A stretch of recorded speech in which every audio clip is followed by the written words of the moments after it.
Halo saintis, ketemu lagi bersama Mizwa di Super Chemist. Indonesia adalah negara yang penuh dengan keberagaman, mulai dari suku, bangsa, bahasa, sampai makanan pokok tiap daerahnya.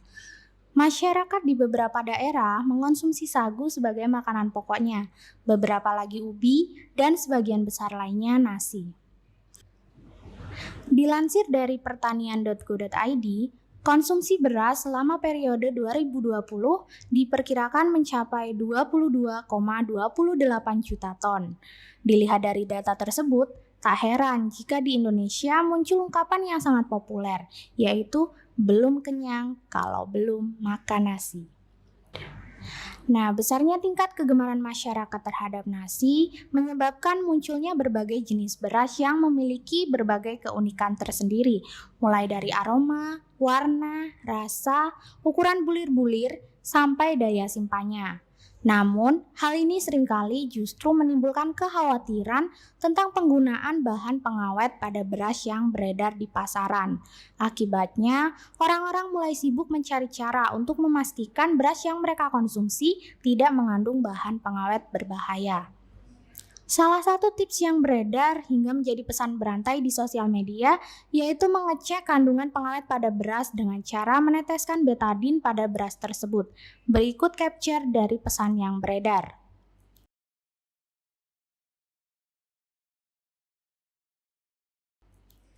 Tapi tunggu dulu, apakah informasi ini sudah terkonfirmasi kebenarannya? Atau jangan-jangan ini cuma hoax? Di sini sudah terhubung bersama saya Ibu Dr. Dasalirawati MSI, seorang ahli biokimia yang akan membahas kebenaran argumen tersebut berdasarkan perspektif kimia. Selamat pagi Ibu, terima kasih sudah memberikan waktu di sela-sela kesibukannya untuk ngobrol bersama saya.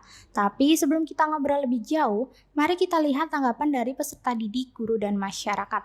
Berikut cuplikannya. Kemarin kan banyak nih tips-tips mengecek kandungan pengawet pada beras yang beredar di sosial media. Nah, menurut kamu benar nggak sih mengecek kandungan pengawet di beras itu bisa dengan cara meneteskan betadin pada beras tersebut? Benar. Iya benar. Benar? Benar? Iya benar. Tidak betul itu. Kalau menurut kamu benar, kenapa sih itu bisa terjadi? Karena beras dan betadin bereaksi. Karena beras sama betadin sama-sama bereaksi. Karena betadin bisa bereaksi. Karena betadin bahan kimia. Ya, karena betadin itu mengubah warna. Kalau di beras itu adanya karbohidrat. Kalau untuk menggunakan betadin, ya kan ada iodiumnya, itu biasanya untuk mendeteksi bahwa di karbohidrat itu ada amilumnya gitu, bukan untuk mendeteksi atau untuk mengetahui adanya pengawet. Oke Ibu, terima kasih. Nah, itu tadi tanggapan dari beberapa peserta didik, guru, dan masyarakat. Kalau menurut Ibu sendiri, benar tidak sih pernyataan pada berita tersebut? Ya, terima kasih atas pertanyaannya Mbak Aswari. Jadi memang masyarakat ini sebagian besar mungkin masih awam dengan hal yang bersifat ilmiah ya. Jadi termasuk dalam hal menyikapi adanya berita tentang beras, bahwa banyak beras yang beredar di pasaran dikatakan mengandung pengawet, dan juga ada yang mengatakan mengandung pemutih ya, karena supaya warnanya terlihat menjadi putih gitu, dengan mengadakan pengujian yang sebenarnya pengujian itu tidak benar atau tidak tepat.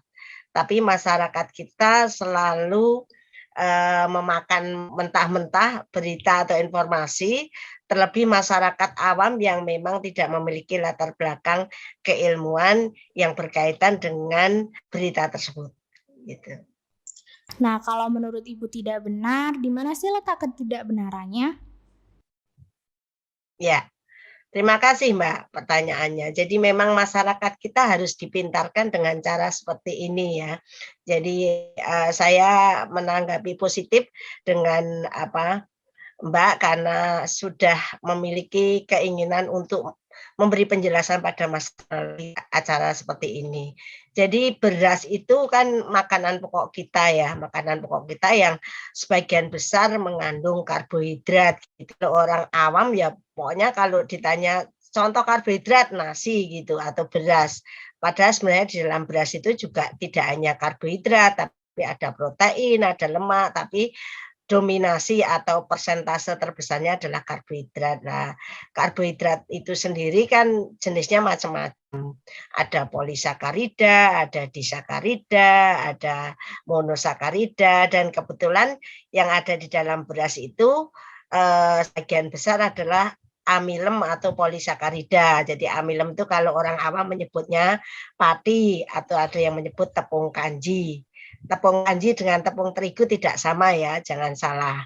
Nah, makanya kalau orang makan nasi, ngunyahnya lama, biasanya kemudian terasa manis. Nah, manisnya itu karena si patinya tadi, si amilemnya tadi, kalau dikunyah di dalam mulut kita itu ada enzim yang namanya enzimnya amilase.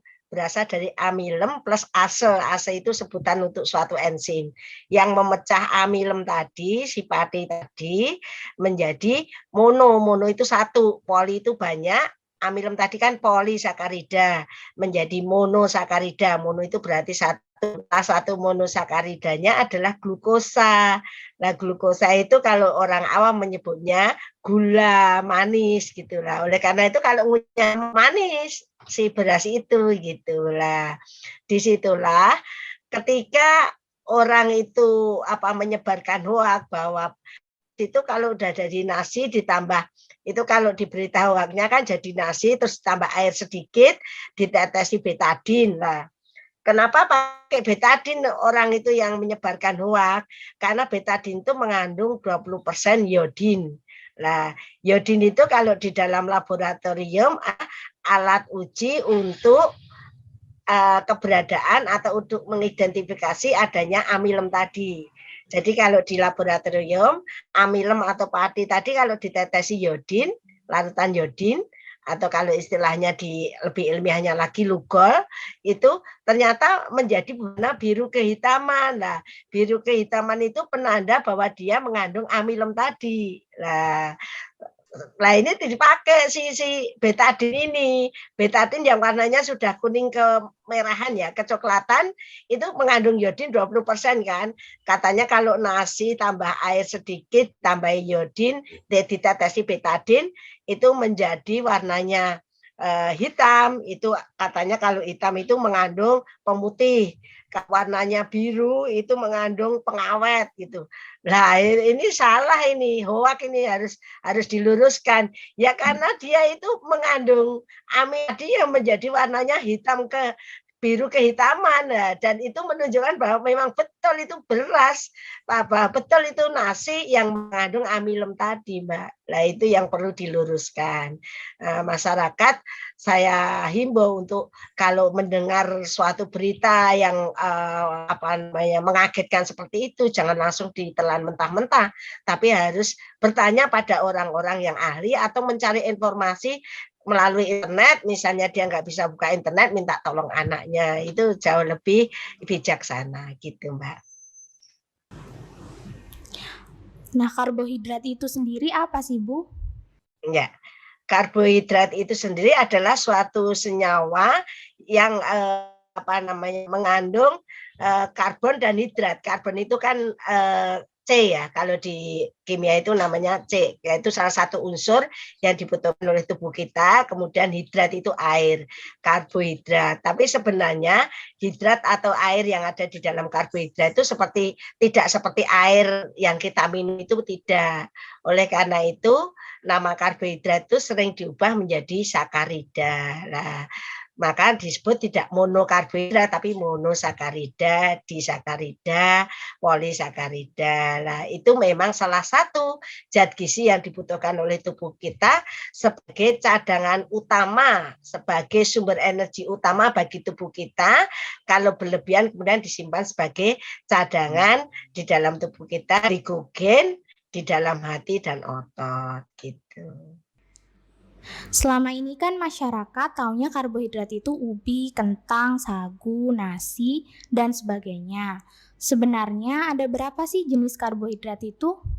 Gini, kalau kita memberi tahu pada orang awam gitu, misalnya di posyandu, pokoknya kalau makan itu karbohidrat, protein, lemak gitu, vitamin, mineral, biasanya karbohidrat terus langsung nasi gitu ya.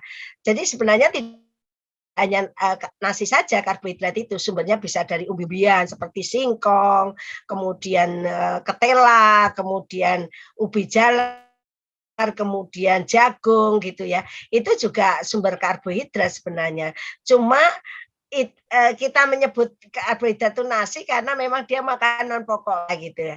Jenisnya ada itu tiga tadi, tapi jenis karbohidrat itu kalau secara ilmiahnya dibagi tiga, tapi ada juga buku yang menyebut menjadi 4, monosakarida, disakarida, oligosakarida, dan polisakarida. Lah, itu menunjukkan bentuk dari sakarida yang ada di situ itu apakah dalam bentuk tunggal, mono, ataukah dalam bentuk dua jadi 1, ataukah oligo 3-10, atau lebih dari 10 namanya polisakarida. Lah, sebenarnya semua yang dibutuhkan oleh tubuh kita itu karbohidrat dalam bentuk monosakarida. Jadi kalau masuk dalam tubuh kita dalam bentuknya poli dan pasti dipecah dulu.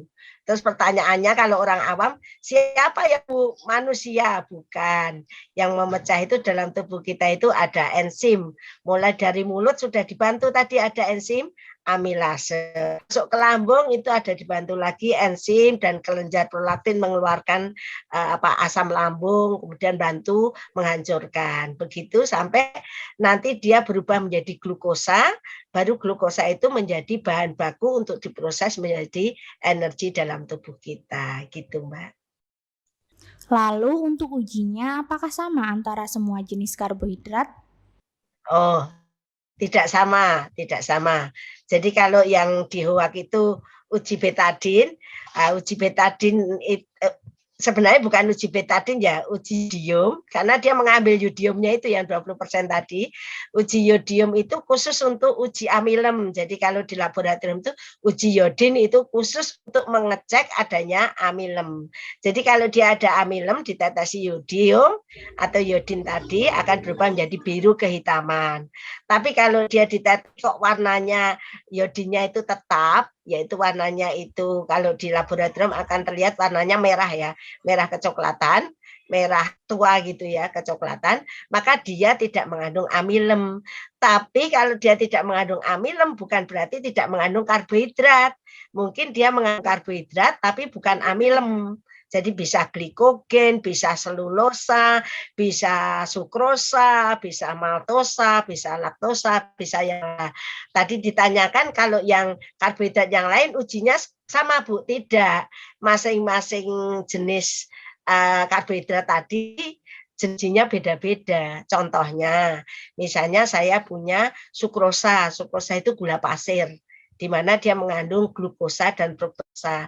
Maka ujinya bukan uji pakai yodium tadi, yodin bukan, tapi dia bisa diuji dengan Seliwanov gitu. Jadi masing-masing beda. Glukosa pakai apa? Oh, ujinya glukosa itu pakai Vehling, pakai Benedict. Jadi masing-masing berbeda. Khusus untuk yang di HOAK tadi, yodin itu hanya khusus untuk amilem gitu. Nah, masyarakat dipinterkan, Mbak. Jadi kalau untuk memberi contoh misalnya nasi, roti tawar. Roti tawar itu dibuat dari tepung. Memang tepungnya terigu ya, tepungnya terigu. Nah, itu disuruh tidak dikunyah, dengan yang satunya dikunyah-kunyah sampai hancur. Nah, nanti terus ditetesi betadin. Maka yang dikunyah-kunyah sampai hancur, sampai lembut itu pasti warnanya akan tetap, si betadinnya itu akan tetap. Tapi kalau yang tidak dikunyah, warnanya akan berubah. Kenapa? Kalau yang dikunyah-kunyah tadi dalam mulut kan sudah dibantu oleh enzim amilase berubah menjadi monosakarida. Maka dia tidak akan positif. Dengan betadin tadi tidak akan positif karena betadinnya akan tetap. Tapi yang tidak dikunyah, dia masih mengandung tepung terigu, tepung kanji yang kemudian mengubah warnanya menjadi biru kehitaman. Itu kan kayak gitu. Nanti bisa lagi karbohidrat yang lain yang tadi Mbak sebutkan, umbi apa itu. Suruh ngecek semua pakai betadin. Kalau kandung amilem pasti dia positif. Gitu. Jadi pada kesimpulannya, pernyataan pada berita tersebut tidak benar dan tidak dapat dipercaya ya, Bu?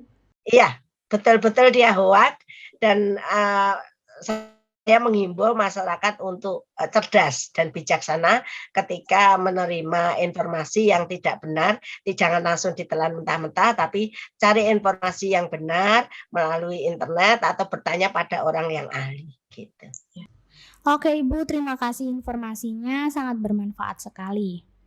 Dari penjelasan tadi, dapat disimpulkan bahwa informasi mengecek pengawet pada beras dengan cara meneteskan betadin adalah hoaks. Betadin mengandung 20% iodin, yang merupakan alat uji kandungan amilum. Jenis-jenis karbohidrat yaitu monosakarida, disakarida, oligosakarida, dan polisakarida. Beberapa contoh karbohidrat yaitu glikogen, selulosa, sukrosa, maltosa, dan laktosa. Uji karbohidrat berbeda-beda. Beberapa uji karbohidrat yaitu uji iodin, uji Seliwanov, uji Fehling, dan uji Benedict. Untuk konsep yang lebih detail, silakan pelajari konsep materi senyawa organik, submateri karbohidrat, kelas 12. Nah, itu tadi sharing-sharing bersama Ibu Das untuk mengonfirmasi kebenaran informasi terkait tips pengecekan kandungan pengawet pada beras yang beredar di sosial media. Semoga menginspirasi.